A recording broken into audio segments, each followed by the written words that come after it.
السلام علیکم ورحمۃ اللہ وبرکاتہ۔ محترم سامعین، آج کا انتخاب فرشتے آدم کو جنت سے رخصت کرتے ہیں۔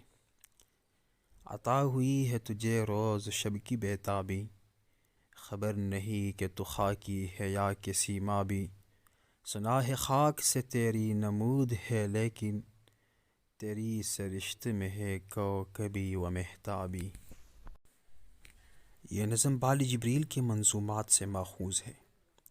بال جبریل کلام اقبال کا دوسرا مجموعہ ہے جو بانگ درا کے بعد 1935 میں منظر عام پر آئی۔ یہ نظم اور اس کے بعد روح ارضی آدم کا استقبال کرتی ہے۔ اصل میں ایک نظم کے دو حصے ہیں۔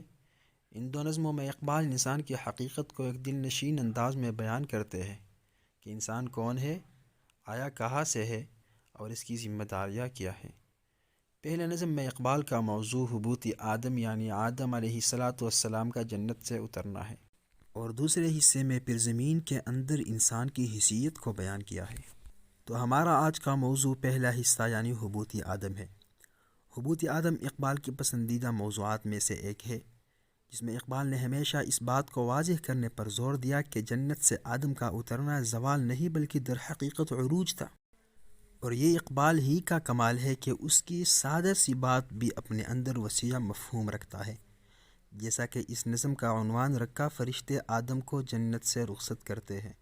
ایک سادہ مضمون ہے، ایک ماحول کی طرف اشارہ ہے کہ آدم جنت میں تھا، اس کو اپنی اصل ذمہ داریاں ادا کرنے کے لیے زمین پر اترنے کا حکم ہوا، اور فرشتے جمع ہو کر عزت و اکرام کے ساتھ اس کو رخصت کر رہے ہیں۔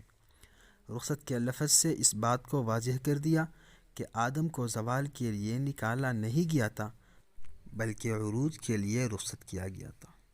اس تمہیدی وضاحت کو ذہن میں بٹھانے کے بعد اب آتے ہیں شعر کی طرف۔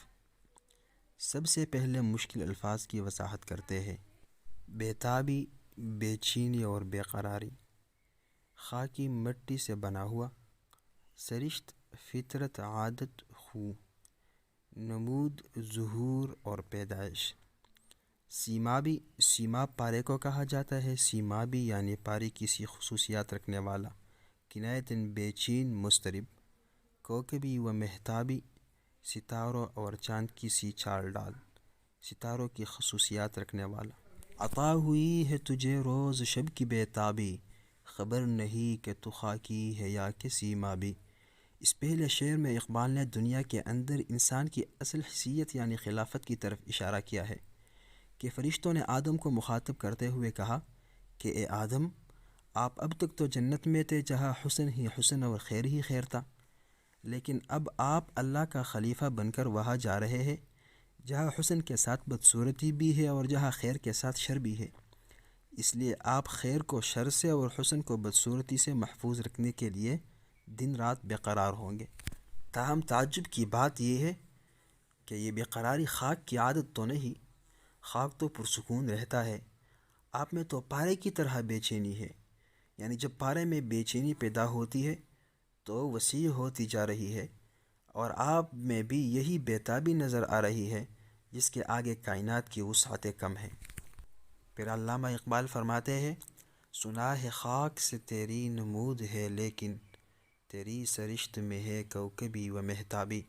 اس دوسرے شعر میں اقبال اسی موضوع کو آگے بڑھاتے ہوئے فرماتے ہیں کہ فرشتوں نے آدم کی تحسین کرتے ہوئے کہا کہ ہم نے تو سنا ہے کہ آپ کو خاک سے پیدا کیا گیا ہے، لیکن تیری فطرت میں تو ستاروں اور چاند کی سی عادتیں ہیں، یعنی آپ صورت میں تو خاکی ہے لیکن تیری فطرت اس بات کی گواہ ہے کہ تیرا اصل مقام یہ دنیا نہیں بلکہ عالمی بالا ہے۔